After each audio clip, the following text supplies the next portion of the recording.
السلام علیکم ورحمۃ اللہ. لا حول ولا قوة الا باللہ. حسبنا اللہ ونعم الوکیل.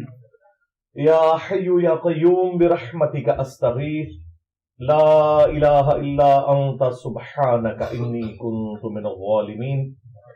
ربنا آتنا من لدنک رحمہ وہیئ لنا من امرنا رشدا.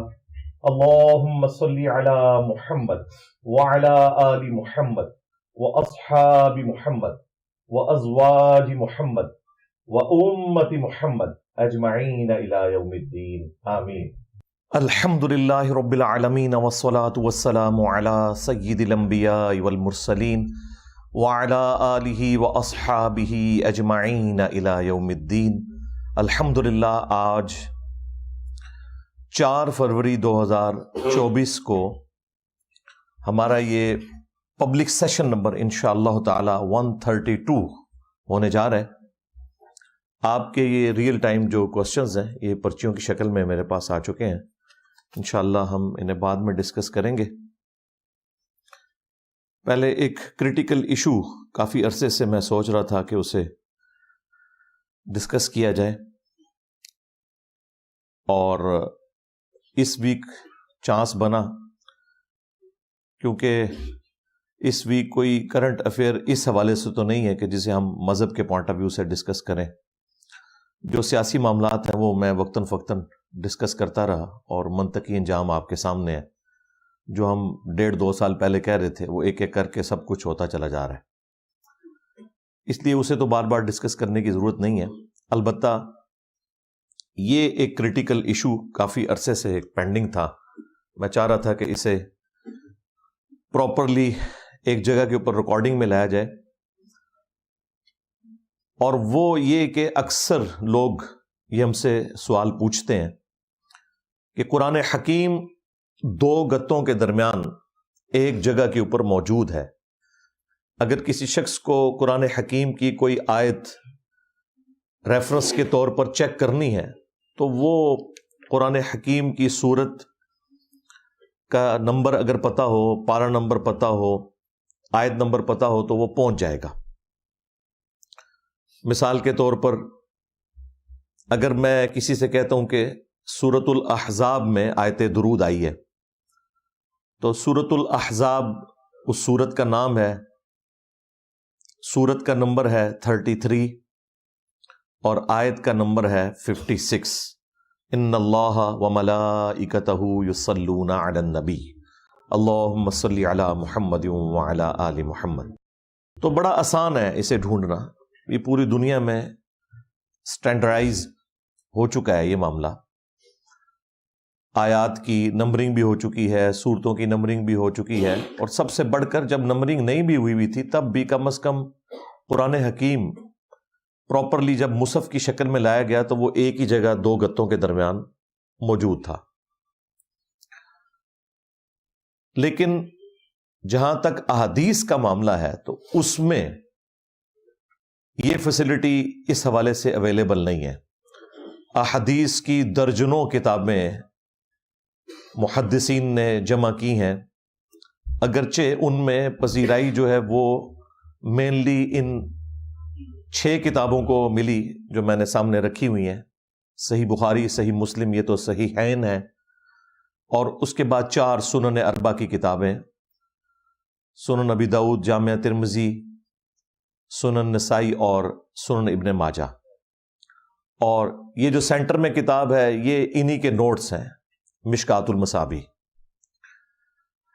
تو یہ کتابیں، اور اس کے علاوہ بھی اور کافی کتابیں، الموطا امام مالک ہے، مسند امام احمد ہے، سنن دارمی ہے، المستدرک للحاکم ہے، مصنف ابن ابی شیبہ ہے، اور کافی ساری کتابیں ہیں. لیکن یہ 6 کتابیں ایسی ہیں جنہیں اللہ تعالیٰ نے مقبولیت دی. اہل سنت کے ہاں یہ سٹینڈرڈ مانی جاتی ہیں.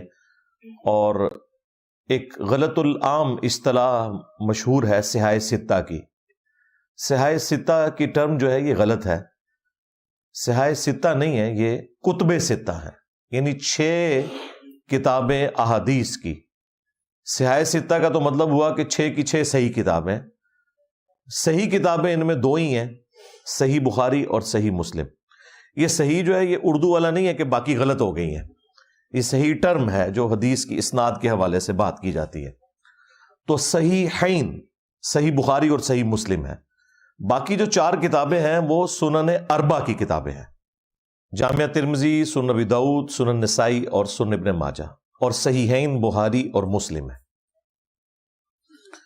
اب کوئی ایک ایسی کتاب جس کے اوپر اس حوالے سے ہمیں سیٹسفیکشن ہو کہ اہل سنت کی مین سٹریم کے کتابوں کے نوٹس کی شکل میں وہ ہو، تاکہ ایک کتاب خرید لی جائے اور ہمارے جو بنیادی مسائل ہیں، ایمانیات سے متعلق، وضو سے متعلق، غسل سے متعلق، نماز سے متعلق، اسی طریقے سے زکوٰۃ، حج، روزے، نکاح، طلاق، حلال اور حرام کاروبار، یہ ساری چیزیں جو ہیں وہ کمبائنڈ فارم میں ایک جگہ جمع ہوں، اور پھر وہ کتاب بھی ایسی ہونی چاہیے جس کتاب میں جو ہماری کرٹیکل کتابیں ہیں اہل سنت کی، صحیحین یعنی بخاری اور مسلم، اور سنن اربع یعنی سنت کی 4 کتابیں، ابو داؤد، ترمذی، نسائی، ابن ماجہ،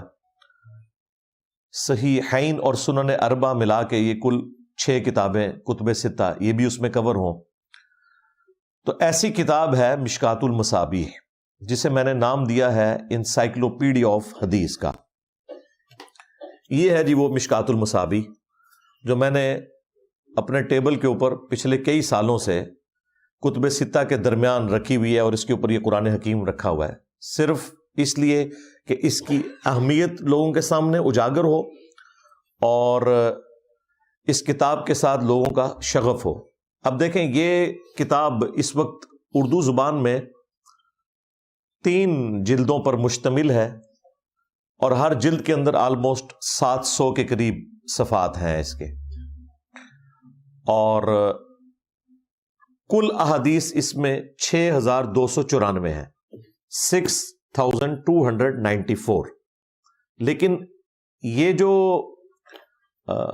احادیث ہیں یہ ریپیٹیشن کے بغیر ہیں، اگرچہ یہ تعداد میں بخاری اور مسلم سے کم احادیث ہیں، لیکن چونکہ بخاری اور مسلم میں ریپیٹیشن ہوئی ہوئی ہے احادیث کی، اس اعتبار سے مشکات المصابیح کی احادیث بخاری مسلم سے زیادہ ہیں، اس میں ریپیٹیشن نہیں ہے۔ یعنی بخاری اور مسلم میں اگر ریپیٹیشن نکال دی جائے تو آلموسٹ 4000 کے قریب احادیث ہیں بخاری میں، اور اتنی ہی مسلم کے اندر ہیں، اور ان دونوں کو بھی اگر کمبائنڈ کیا جائے تو آلموسٹ 2000 احادیث ایسی ہیں جو کامن ہیں، اور اگر اسپیسیفکلی دیکھیں تو وہ 1906 احادیث ہیں، 1906 احادیث، جو الگ سے ایک کتاب اللؤلؤ والمرجان کے نام سے پرنٹ ہو چکی ہے۔ فواد عبد الباقی ایک عرب اسکالر ہیں، انہوں نے پرنٹ کی ہے اللؤلؤ والمرجان۔ قرآن میں 2 موتیوں کا ذکر تھا نا، تو وہ انہوں نے اس کا نام بخاری اور مسلم کے حوالے سے اللؤلؤ والمرجان رکھ دیا۔ پھر جو بخاری مسلم میں احادیث ہیں ان میں سے کافی ساری احادیث ہیں جو جامعہ ترمذی میں ہے، سنن ابی داؤد میں ہے، سنن نسائی میں ہے، ابن ماجہ میں ہے۔ لہٰذا اگر یہ ساری اسکروٹنگ آپ کرنی شروع کریں تو جو اہل علم محدثین ہیں وہ یہ کہتے ہیں کہ یہ کتب 6 ہوں یا باقی احادیث کی کتابیں ہوں، بمشکل یہ ساری احادیث ملا کر 10,000 سے زیادہ نہیں بنتی۔ یہ آپ کو اکثر جو سننے کو ملتا ہے نا، امام بخاری کو 3 لاکھ احادیث یاد تھیں، وہ 3 لاکھ احادیث نہیں تھیں، 3 لاکھ اسناد یاد تھی۔ ایک ایک حدیث کی بھی ہزاروں میں اسناد ہو سکتی ہیں، تو امام بخاری نے وہ مختلف اسناد یاد کی ہوئی تھی۔ یعنی اگر ایک صحابی ہیں عبداللہ ابن عباس رضی اللہ تعالی عنہما، ان سے 10 تابعین کوئی حدیث سنتے ہیں تو حدیث تو ایک ہوگی لیکن اس کی اسناد 10 ہو جائیں گی۔ ہر تابعی اگر آگے سے 10 تبع تابعین کو بتاتا ہے، 10 تو میں کم بتا رہا ہوں، سینکڑوں کی تعداد میں ہوں گے، چلے 10 بھی لیں تو یہ یعنی تبع تابعین تک پہنچتے ہوئے ایک حدیث کی 100 کے قریب اسناد بن گئی. اور یہ حدیث کی کتابیں تبع تابعین سے بھی اگلے دور میں لکھی گئی ہیں. تو اس وقت تک تو احادیث کی اسناد ہزاروں میں پہنچ چکی تھی، ایک ایک حدیث کی سند. تو اب ظاہر ہے جب ہزاروں میں اسناد ہوں گی تو حدیث تو ایک ہوگی لیکن سند اس کی ہزاروں میں ہوئی، تو ان میں سے ظاہر ہے چند ایک جو ٹاپ آف لسٹ اسناد ہوں گی ان کو چوز کیا جائے گا. جس طرح محدثین کے ہاں ایک مشہور چین ہے، اسے گولڈن چین کہا جاتا ہے، کہ اگر کوئی حدیث امام مالک جو ہیں وہ نافع سے بیان کریں اور نافع عبداللہ ابن عمر سے اور عبداللہ ابن عمر رسول اللہ سے صلی اللہ علیہ وآلہ وسلم، اس حدیث میں ایک گولڈن سند ہے، گولڈن چین ہے، جس میں یعنی کوئی ایسا بندہ نہیں جس کے اوپر کسی قسم کا اعتراض ہو. اس سے نیچے بھی یعنی امام بخاری کے استاد ہیں احمد بن حنبل، احمد بن حنبل کے استاد ہیں محمد بن ادریس شافعی، اور ان کے استاد ہیں امام مالک بن انس، اور ان کے استاد ہیں امام نافع، اور ان کے استاد عبداللہ ابن عمر. تو اس طرح یہ چینز چلتی ہیں. تو پھر امام بخاری امام مسلم نے جو بیسٹ چینز تھیں ان کا انتخاب کیا، اور اس میں بھی انہوں نے کوشش کی کہ ان اماموں سے لے کر رسول اللہ تک صلی اللہ علیہ وآلہ وسلم کم سے کم لوگ انوالو ہوں. ان احادیث کو پریفر کیا گیا. ظاہر ہے جتنے کم بندے انوالو ہوں گے سند کو چیک کرنا بھی آسان ہوگا. یہی وجہ ہے کہ اب جو حدیث کی کتابیں لکھی جاتی ہیں وہ صرف نوٹس کی شکل میں ہوتی ہیں، سیکنڈری کتابیں یا ٹرشری کتابیں ہوتی ہیں. اوریجنل کتابیں وہی ہیں جو پہلے 300 سال کے اندر کمپائل ہو گئی. اس کے بعد اگر کوئی کتاب سامنے آئی ہے نا 3 صدی ہجری کے اینڈ یا 4 میں جا کے، تو وہ امام طبرانی کی موجم ہے، یا اس کے بعد ان کے شاگرد ہیں امام حاکم، انہوں نے المستدرک لکھی، اور ان کے بعد ان کے شاگرد ہیں امام بیہقی. تو یہ 5ویں صدی میں آ کے امام بیہقی بنتے ہیں. ان کے بعد پھر کسی نے اس طرح اسناد نہیں جمع کی، پھر وہ صرف یہی بتاتے تھے کہ یہ حدیث بخاری میں ہے، یہ مسلم میں ہے، ابو داؤد میں ہے. ظاہر ہے وہ اسناد پھر اتنی لمبی ہو جائیں گی کہ اگر آپ نے ایک حدیث لکھنی ہے تو 2 صفحوں کے اوپر اس کی سند لکھنی پڑے گی. آج اگر کوئی سند اپنی بیان کرے گا تو یہ ویسے تو آپ کو استادوں کی سند بتاتے ہیں یہ علماء کہ جی فلاں سے فلاں سے، حالانکہ ان کا کوئی لینا دینا نہیں، نہ امام بخاری سے نہ امام مسلم سے.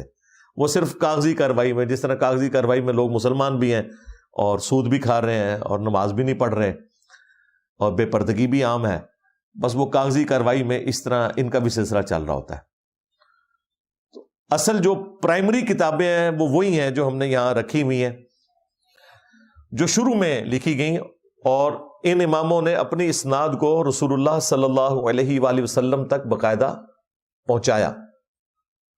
ایک ایک چیز کو اپنے استادوں سے بیان کیا، پھر ان کے استادوں سے، پھر ان کے استادوں سے. آج ہم بڑی آسانی کے ساتھ کہہ دیتے ہیں کہ جی رسول اللہ صلی اللہ علیہ وآلہ وسلم نے فرمایا انما الاعمال بالنیات، اعمال تو صرف نیتوں کے اوپر ڈیپینڈنٹ ہے، اعمال کا دار و مدار نیتوں کے اوپر ہے. لیکن یہ حدیث امام بخاری اور امام مسلم نے نبی علیہ السلام تک پوری سند کے ساتھ پہنچائی ہے. ہم حدیث جب بیان کرتے ہیں تو ہم کہہ دیتے ہیں کہ یہ حدیث ہے، اور جس کو تھوڑا بہت کوئی علمی شغف ہوتا ہے وہ کہتا ہے یہ حدیث بخاری کی پہلی حدیث ہے، مشکات میں بھی پہلی حدیث یہی ہے، اور مشکات میں انہوں نے اس کو مقدمے میں ذکر کر دیا. مسلم میں بھی یہ حدیث موجود ہے. آج ہمارے لیے کتنی آسانی ہے کہ ہم کتابوں کے نام لیتے ہیں لیکن اپنے سے لے کر نبی علیہ السلام تک سند بیان نہیں کرتے. یہ جو علماء اور مفتیاء کہہ رہے ہوتے ہیں ہماری سند جاتی ہے، وہ ان کی استادی شاگردی کی سند جاتی ہے، اور وہ بھی سب کانٹیننٹ میں تو ساروں کی اسناد جو ہیں وہ شاہ ولی اللہ دہلوی سے اوپر جا رہی ہیں، اور شاہ ولی اللہ خود باغی ہیں اس پورے سسٹم کے. حجت اللہ البالغہ میں جو انہوں نے مٹی پلید کی ہے حنفیوں کی اور فقہ حنفی کے فرسودہ نظریات کی، کسی کو نہیں انہوں نے چھوڑا. اور جو ان کی خواہش تھی وہ خود تو نہیں کر سکے، لیکن اللہ کے فضل سے ہم نے وہ کام کر دیا۔ ان کی خواہش یہ تھی، وہ یہ کہتے تھے کہ اب ہمارے سامنے احادیث کی کتابیں آ چکی ہیں، لہٰذا کوئی نئی فقہ ایک مرتب ہونی چاہیے جس میں جو باتیں امام ابو حنیفہ کے فتوے قرآن و سنت کے مطابق ہیں وہ لے لیے جائیں، جس میں امام شافعی کی بات سنت کے زیادہ نزدیک ہے وہ لے لی جائے، جس میں امام احمد بن حنبل کی بات سنت سے زیادہ قریب ہے وہ لے لی جائے، اور ایک ایسی یعنی نئی فقہ مرتب کی جائے جو احادیث کی کتابوں کے اوپر ہو، کیونکہ آج ہمارے پاس کمبائنڈ فارم میں نالج موجود ہے جو اس وقت اماموں کے پاس نہیں تھا۔ امام بخاری کے پاس تو صحیح بخاری تھی نا، یا چند ایک احادیث، اور ہمارے پاس تو مسلم شریف بھی ہے، امام مسلم کی پوری زندگی کی کمائی۔ امام مسلم کے پاس تو مسلم شریف یا چند اور احادیث ہوں گی، ہمارے پاس تو جامع ترمذی بھی موجود ہے اور ایک کلک کے اوپر موجود ہے۔ یہ تو بڑا مبارک دور ہے۔ تو اللہ کے فضل سے احادیث کا یہ خزانہ اب ایک عام مسلمان کی اپروچ میں آ چکا ہے، اور اس کی نیٹو لینگویج کے اندر۔ آج سے 100 سال پہلے کسی بھی حدیث کی کتاب کا کوئی ترجمہ موجود نہیں تھا۔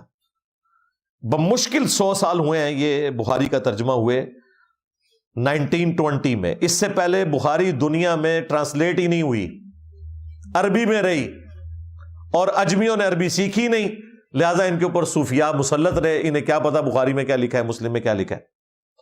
اور انہوں نے تو قرآن کا ترجمہ نہیں کیا۔ قرآن کا ترجمہ بھی سب سے پہلا ترجمہ جو ہے وہ فارسی زبان میں شاہ ولی اللہ دہلوی نے کیا، 1176 ہجری میں وہ فوت ہوئے ہیں۔ آج چل رہا ہے 1445 ہجری، یعنی 300 سال بھی نہیں ہوئے قرآن کا ترجمہ ہوئے ہوئے، اور زیادہ ریولوشن جو ہے وہ 100-150 سال پہلے آئی ہے، وہ بھی دیکھا دیکھی، زدم زدہ، چونکہ اب ایک کام ڈل گیا تھا۔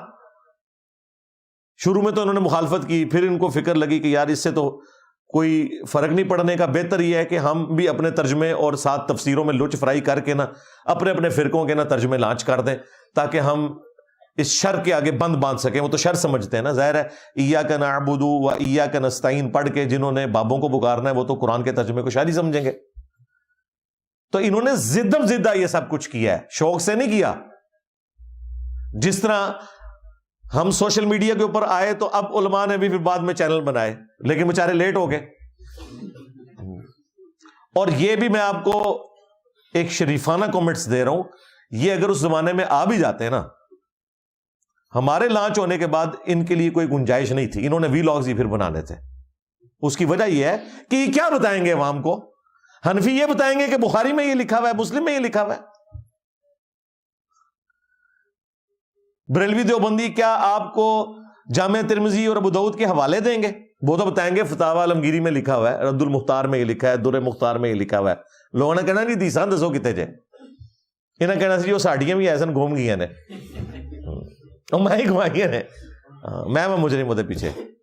وہ اسناد تھی بھائی، حدیثیں نہیں تھی یار۔ اگر 6 لاکھ حدیثیں احمد بن حنبل کو یاد ہیں تو ہم آپ لوگوں سے پوچھیں گے بھائی 6 لاکھ حدیثیں بیان کرنے کے لیے بھی عمر نو چاہیے؟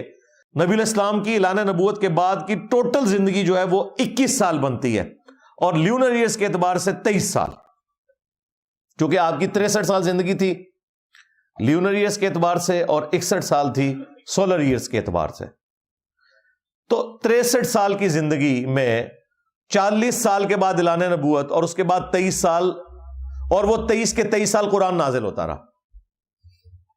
اس میں بعض مواقع پہ نبی علیہ السلام نے احادیث بیان کی، تو لاکھوں کی تعداد میں تو ہو ہی نہیں سکتی۔ آپ ذرا کیلکولیشن کریں روز کی کتنی حدیثیں نبی علیہ السلام بیان کرتے تھے، یہ بمشکل 10,000 کے قریب ہے، دیٹس آل۔ اسناد لاکھوں میں، لیکن احادیث آلموسٹ اتنی ہے، اور ان میں سے بھی 80% سے زیادہ احادیث، آلموسٹ 80%، جو ایک عام انسان کی ضرورت ہے، ایمان سے متعلق، نماز سے متعلق، طہارت سے متعلق، وضو، غسل، حیض و نفاس کے مسائل، روزوں کے مسائل، زکوٰۃ کے مسائل، اسلامی سزائیں، نکاح، طلاق، صحابہ کرام کے فضائل، اہل البیت کے فضائل، نبی صلی اللہ علیہ وآلہ وسلم کے فضائل، معجزات، کرامات، یہی مین ٹاپکس ہیں نا.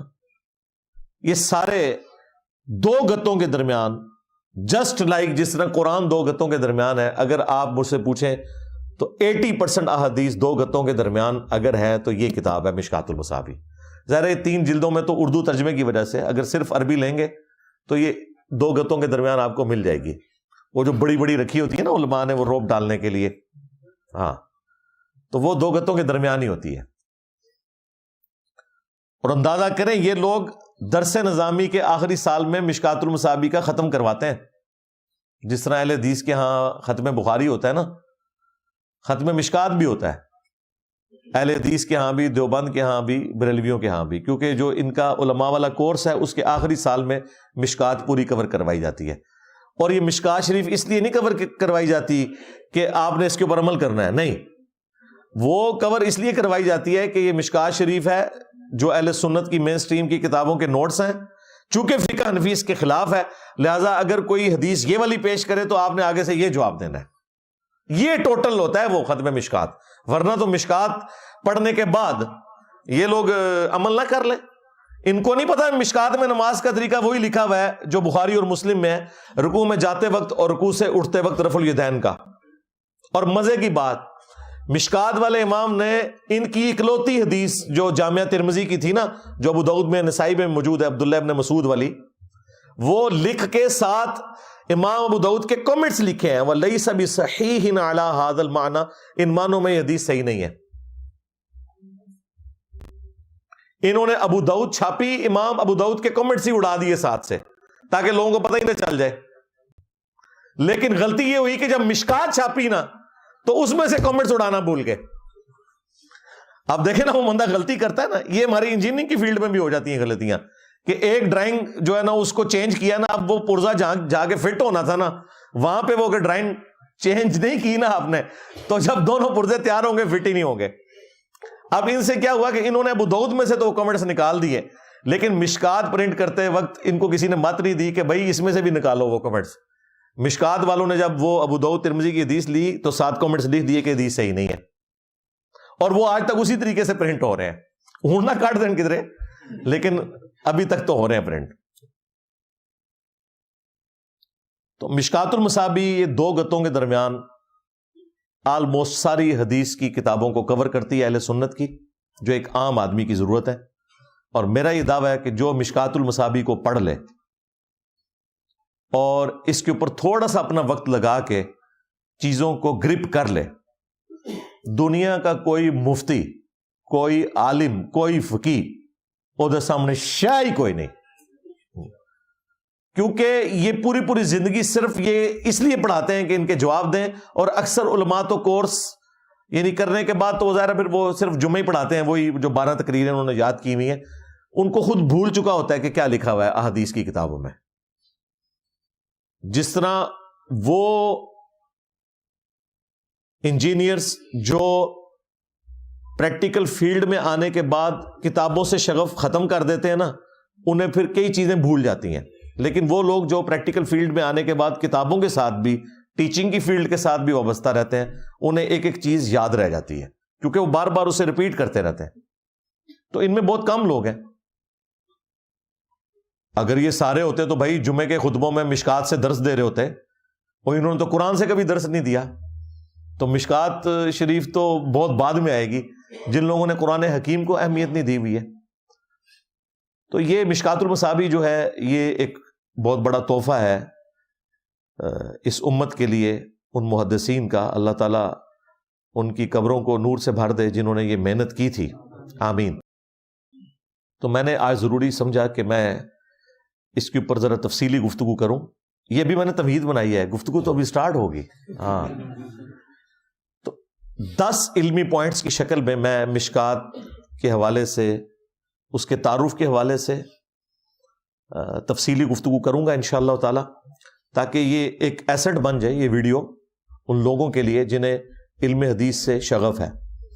ویسے میں نے علم حدیث کے حوالے سے مختلف ویڈیوز ریکارڈ کروائی ہیں. انٹروڈکشن آف حدیث کے نام سے ایک ویڈیو ہے، صحیح مسلم کا مقدمہ جو امام مسلم نے مقدمہ لکھا تھا اپنی کتاب کا، جو اس کتاب کا حصہ ہے، پہلی 92 روایات اسی پہ ہیں، اس میں نے تفصیلاً اس حوالے سے گفتگو کی ہے۔ مشکات کا تعارف بھی میں نے مختلف مواقع کے اوپر کروایا ہے، لیکن آج میں ذرا ایک انٹلیکچوئل ترتیب کے ساتھ 10 پوائنٹس کی شکل میں اسے ڈسکس کروں گا، لیکن تفصیل میں جانے سے پہلے ایک دفعہ دروشی پڑھ لیں۔ اللہم صلی علی محمد وعلی آل محمد واصحاب محمد وازواج محمد وامت محمد اجمعین الی یوم الدین، آمین۔ 10 علمی پوائنٹس انشاءاللہ ایک ایک کر کے میں ڈسکس کروں گا۔ علمی پوائنٹ نمبر 1، یہ مشکات المصابیح جو ہے، جسے میں نے ڈکلیئر کیا ہے انسائکلوپیڈیا آف حدیث، آلموسٹ آپ سمجھ لیں 80% احادیث اہل سنت کی اس میں کور ہے جو ایک عام مسلمان کی ضرورت ہے۔ یہ حدیث کی سیکنڈری بک ہے، پرائمری کتاب یہ نہیں ہے۔ پرائمری کتاب یعنی جو بنیادی کتاب ہے نا، یہ بنیادی کتاب نہیں ہے، بلکہ اس میں بنیادی جو حدیث کی کتابیں ہیں ان کے ریفرنسز ہیں، اور آلموسٹ 1 درجن کے قریب احادیث کی کتابوں کے ریفرنسز اس کے اندر موجود ہیں، جن میں صحیح بخاری، صحیح مسلم، جامعہ ترمذی، سنن ابی داؤد، سنن نسائی، سنن ابن ماجہ، یہ تو 6 مشہور کتابیں ہوگی جن کو ہم کہتے ہیں کتب ستہ، 6 کتابیں، اور غلط العام ہے صحاح ستہ۔ صحاح ستہ نہیں ہے، یہ کتب ستہ ہے۔ صحیحین اس میں 2 ہی ہیں، صحیح بخاری اور صحیح مسلم، اور باقی سنت کی 4 کتابیں، سنن اربع، 4 سنت کی کتابیں ہیں، جامعہ ترمذی، سنن ابی داؤد، سنن نسائی اور سنن ابن ماجہ۔ یہ حدیث کی کتابیں ہیں جو پرائمری کتابیں ہیں۔ اس کے علاوہ الموطا امام مالک، مسند امام احمد، مسند شافعی، المستدرک للحاکم، سنن دارمی، اور کئی ایک احادیث کی کتابوں کے آپ سمجھ لیں یہ نوٹس ہیں۔ پرائمری کتابیں وہ ہیں، یہ سیکنڈری بک ہے، یعنی اس میں یہ بتایا گیا ہے کہ یہ حدیث ہم نے فلاں حدیث کی کتاب سے لی ہے۔ مشکات میں سند کسی حدیث کی بیان نہیں ہوئی، ڈائریکٹ حدیثیں لکھی ہوئی ہیں کہ حضرت ابو ہریرہ رضی اللہ تعالیٰ عنہ نے فرمایا کہ نبی صلی اللہ علیہ وآلہ وسلم نے مجھ سے یوں ارشاد فرمایا، بس۔ اب حضرت ابو ہریرہ سے لے کر مشکات لکھنے تک جو وہ سارے کا سارا آلموسٹ 600-700 سال کا فرق ہے نا، وہ انہوں نے اس طریقے سے کور کیا کہ انہوں نے بتا دیا کہ یہ ہم نے حدیث بخاری سے لی ہے۔ اب بخاری میں جائیں گے تو پوری سند آپ کو مل جائے گی کہ امام بخاری نے یہ حدیث کس طریقے سے نبی علیہ السلام تک پہنچائی ہوئی ہے، حضرت ابو ہریرہ کے ذریعے سے یا عبداللہ ابن عمر کے ذریعے سے۔ تو وہ حدیث کی کتابیں جن میں اسناد مکمل ہوتی ہیں محدث سے لے کر رسول اللہ تک صلی اللہ علیہ وآلہ وسلم، وہ حدیث کی کتابیں کہلاتی ہیں پرائمری بکس، بنیادی کتابیں۔ اور جن کتابوں میں ان سے نوٹس بنائے جاتے ہیں ان کو ہم کہتے ہیں سیکنڈری بکس، اور وہ ٹاپ آف لسٹ مشکات المصابیح ہے۔ اس کے علاوہ بھی کچھ کتابیں لکھی گئیں لیکن وہ بہت چھوٹی ہیں۔ اصل کتاب جسے پذیرائی پوری دنیا میں ملی وہ مشکات المصابیح ہی ہے۔ اب بخاری اور مسلم کی جو اس وقت نمبرنگ ہے انٹرنیشنل چل رہی، وہ میں بعد میں بتاتا ہوں انٹرنیشنل نمبرنگ یہ ترقیم کیا ہے۔ اس میں 7563 احادیث ہیں بخاری میں، 7563، اور اتنی ہی احادیث مسلم کے اندر موجود ہیں۔ انہوں نے ایسی نمبرنگ کی ہے کہ دونوں میں برابر ہو جائے۔ اس میں بعض اوقات ایک نمبر پہ ایک سے زیادہ روایتیں بھی لے لی اس نمبرنگ کو برابر کرنے کے لیے۔ بہرحال یہ سٹینڈرڈ انہوں نے کر دی، آنر دی، یعنی بخاری مسلم میں برابر۔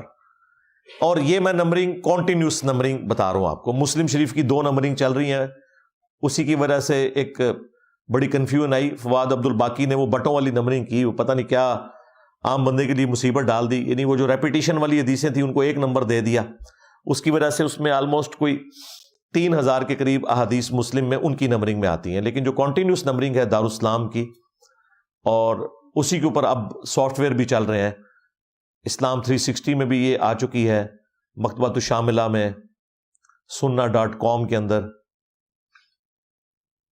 اور ان کتابوں کے جو کلمی نسخے ہیں وہ بیروت میں رکھے ہوئے ہیں، سارے انہی سے ہی میچ کر کے کتابوں کو لے کے چل رہے ہوتے ہیں۔ اس کے بعد جامعہ ترمذی میں 3956 احادیث ہیں، سنن ابی داؤد کے اندر 5274 احادیث ہیں، سنن نسائی کے اندر 5761 احادیث ہیں، اور سنن ابن ماجہ میں 4341 احادیث ہیں، جو سٹینڈرائز نمبرنگ کے مطابق میں آپ کو بتا رہا ہوں۔ لیکن یہ ساری کی ساری پرائمری کتابیں ہیں جو واقعتاً محدثین نے اپنی اسناد رسول اللہ تک پہنچائی ہوئی ہیں صلی اللہ علیہ وآلہ وسلم، کہ انہوں نے کس سے سنا، انہوں نے کس سے سنا، انہوں نے کس سے سنا، اور یوں پوری چین۔ تو مشکات میں چونکہ پوری چین بیان نہیں ہوئی، اس لیے یہ کتاب والیوم کے اعتبار سے چھوٹی ہے، ادروائز اگر یہ اسناد بھی ساتھ بیان کرتے تو یہ کتاب ڈبل ہو جاتی، یعنی جتنے حدیث کے الفاظ ہیں اتنے ہی اوپر انہوں نے پھر 700 سال کی وہ سند پوری کرنے کے لیے ان کو کتنا ٹائم چاہیے تھا، کم از کم ایک ایک حدیث میں 10 12 راویوں کے نام آنے تھے، اور وہ پھر راویوں کے نام بھی ان کی کنیت کے ساتھ ذکر ہوتے ہیں، تو آپ ذرا دیکھیں یہ کتنی لمبی چین بن جانی تھی۔ تو یہ انہوں نے اس اعتبار سے اچھا کام کیا کہ جو کام پہلے ہوا ہے دوبارہ سے ویل انوینٹ کرنے کی ضرورت ہی نہیں ہے، پرائمری کتابوں کے حوالے دیں اور اپنی کتاب کو کمپائل کریں۔ علمی پوائنٹ نمبر 2، مشکات المصابیح آج سے آلموسٹ 700 سال پہلے فائنل ہوئی ہے۔ یہ 2 بندوں نے مل کر لکھی ہے، اور ان 2 بندوں میں بھی آپس میں 200 سال کا فرق ہے۔ یہ نہیں ہے کہ وہ قبر سے نکل آئے تھے اور دونوں نے مل کے لکھی، اس طرح نہیں۔ بیسیکلی آج سے آلموسٹ 900 سال پہلے ایک بزرگ گزرے ہیں، یہ ان کے والے بزرگ نہیں، ہمارے والے بزرگ محدث، اور ان کا نام تھا امام ابو محمد حسین البغوی، المتوفا 516 ہجری 516 ہجری میں فوت ہوئے، آج چل رہا ہے 1445 ہجری۔ انہوں نے ایک کتاب لکھی تھی مصابیح السنہ، سنت کے چراغ۔ یہ چراغ وہ آپ سمجھ لیں جس طرح موم بتی یا کینڈلز جو جلائی جاتی تھی، اگلے زمانوں میں تیل کے ذریعے چراغ جلائے جاتے تھے، سنت کے چراغ انہوں نے کتاب کا نام رکھا، اور اس میں انہوں نے ہر چیپٹر کے اندر 2 سب چیپٹرز بنائے۔ پہلا جو سب چیپٹر بنایا وہ انہوں نے صرف بخاری اور مسلم کی احادیث کے اوپر مشتمل رکھا، اور کوئی حدیث اس میں شامل نہیں کی۔ یعنی یہ جو آج ہم رٹا لگا رہے ہیں نا اس بات کا، بار بار لوگوں کو کہہ رہے ہیں کہ بخاری مسلم، اور یہ چڑھتے ہیں کہ جی اور کوئی کتابیں نہیں ہیں، جناب شروع سے یہی تھا۔ احمد صاحب بریلوی صاحب نے بھی لکھا ہے کہ قرآن کے بعد سب سے افضل کتابیں بخاری اور مسلم ہیں، اشرف علی تھانوی نے بھی یہی لکھا، اور باپا جانی بھی ٹی وی میں آ کے یہی بتا رہے ہوتے ہیں کہ قرآن کے بعد سب سے افضل کتابیں بخاری اور مسلم ہیں، لیکن عمل کرنے کے لیے نہیں، صرف یہ بولنے کے لیے کہ مجھے یہ انفارمیشن آتی ہے کہ قرآن کے بعد سب سے افضل بخاری اور مسلم ہے۔ تو 900 سال پہلے ایک بندہ کتاب حدیث کی لکھ رہا ہے، یہ کہتے ہیں نہیں آپ نے بخاری مسلم کو اوپر کر دیا ہے، یہ آپ لوگوں کا کوئی اس میں کرنا ہے۔ بھائی 900 سال پہلے جس شخص نے مشکات المصابیح کی بنیادیں رکھی، امام ابو محمد حسین البغوی، وہ ہر ٹاپک کے اوپر 2 سب ٹاپکس بناتے ہوئے 2 اس کی فصلیں بنا رہے ہیں، ایک بنا رہے ہیں بخاری اور مسلم کی، اور دوسری ادر دین بخاری اور مسلم، اور انہوں نے وہ جو سب چیپٹر تھا بخاری اور مسلم کا اسے نام دیا الصحاح، اور دوسرے کو الحسان۔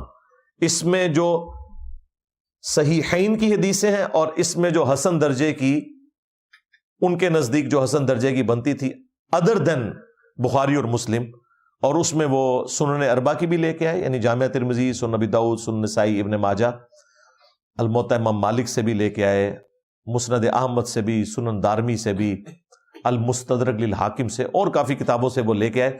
لیکن دیکھیں انہوں نے مکس نہیں ہونے دیا، ان کا بخاری مسلم کو میں علیحدہ رکھوں گا تاکہ اگر کوئی شخص میری کتاب پڑھتے ہوئے نماز کا طریقہ صرف بخاری مسلم سے دیکھنا چاہے تو وہ نماز والے چیپٹر میں جا کر پہلے والا سب چیپٹر پڑھ لے، اور اگر وہ بخاری مسلم کے علاوہ باقی کتابوں سے دیکھنا چاہے تو وہ دوسرے والا چیپٹر پڑھے۔ مکس نہیں کی انہوں نے حدیثیں، اور سب چیپٹرز اس فارم میں بنائے، الصحاح اور الحسان کے نام سے۔ لیکن مصابیح السنہ میں دو کمزوریاں تھیں۔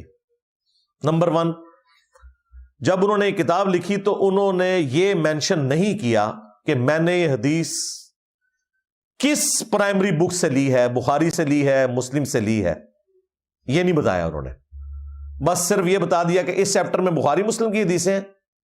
اب وہ جو حدیث لکھ رہے ہیں یہ بخاری کی ہے، مسلم کی ہے، یہ نہیں بتایا، یا متفقن علیہ ہے، یعنی دونوں امام اس پہ متفق ہیں کہ نہیں۔ اور الحسان والے چیپٹر میں اگر انہوں نے ترمذی سے، ابو داؤد سے، نسائی، ابن ماجہ سے لی تو یہ نہیں بتایا کہ یہ حدیث میں نے ترمذی سے لی، ابو داؤد سے لی، صرف اوپر ہیڈنگ بنا دی کہ یہ ادر دین بخاری مسلم، جہاں گئے بھی ہیں لب دے رہو۔ لیکن اس زمانے میں جب کمپیوٹر نہیں تھا، سرچ کا آپشن نہیں تھا، اس بندے نے تو بڑی محنت کی اس حوالے سے۔ دوسرا اس میں فالٹ کہہ لیں یا کمزوری کہہ لیں یہ تھی کہ انہوں نے صحابہ کرام کے نام بھی نہیں لکھے، ڈائریکٹ انہوں نے نبی الاسلام کی احادیث لکھ دی۔ یہ نہیں بتایا کہ اس حدیث کا راوی کون سا صحابی ہے، نہ کتاب کا بتایا اور نہ راوی کا نام بتایا۔ اب یہ دو سکم تھے۔ امام بغوی کے 200 سال کے بعد ایک اور محدث آئے جن کے نام کی وجہ سے پھر یہ کتاب جو ہے وہ اپنے عروج کے اوپر پہنچی، اور وہ تھے امام محمد بن عبداللہ الخطیب تبریزی، المتوفى 748 ہجری۔ آج چل رہا ہے 1445 ہجری، یعنی آلموسٹ 700 سال پہلے یہ فوت ہوئے ہیں۔ لیکن یہ امام بغوی کے 200 سال بعد آئے ہیں، وہ 516 ہجری میں فوت ہوئے ہیں۔ انہوں نے یہ نیت کی کہ میں امام بغوی کی کتاب میں ویلیو ایڈیشن کروں گا، اور یہ جو دو سکم انہوں نے چھوڑ دیے، نمبر 1 انہوں نے پرائمری بک کا نام نہیں بتایا کہ انہوں نے کہاں سے یہ حدیث لی، نمبر 2 انہوں نے صحابہ کرام کے نام مینشن نہیں کیے۔ یہ دو سکم میں اس کے دور کروں گا، اور وہ سکم انہوں نے دور کیے، اور اس کتاب کا نام انہوں نے پھر چینج کر دیا۔ وہ تھا مصابیح السنہ، سنت کے چراغ۔ انہوں نے اس کتاب کا نام رکھ دیا مشکات المصابیح۔ یہ مشکات کا لفظ قرآن میں بھی آیا، مصابیح کا، سورۃ النور کے اندر۔ مشکات المصابیح، چراغوں کا تاکچہ، وہ تھا سنت کے چراغ۔ لیکن انہوں نے کہا کہ وہ چراغ تو تھے لیکن کسی تاکچے میں نہیں تھے۔ میں نے اس کے تاکچے بھی بتائے ہیں کہ یہ بخاری کا چراغ ہے، یہ مسلم کا چراغ ہے، یہ ترمذی کا چراغ ہے، اور میں نے اسے ایک جگہ جمع کر دیا، مشکات المصابیح۔ اگر تاکچے میں رکھا جائے نا چراغ تو اس کی روشنی پھر زیادہ پھیلتی ہے، کیونکہ جس جگہ کے لیے آپ کو روشنی چاہیے ہوتی ہے وہ وہاں چلی جاتی ہے، باقی ضائع نہیں ہوتی۔ تو انہوں نے مشکات کہتے ہیں تاکچے کو، وہ ونڈو جس کے اندر چراغ رکھا جاتا تھا، اور مصابیح چراغ، ایک سے زیادہ چراغ۔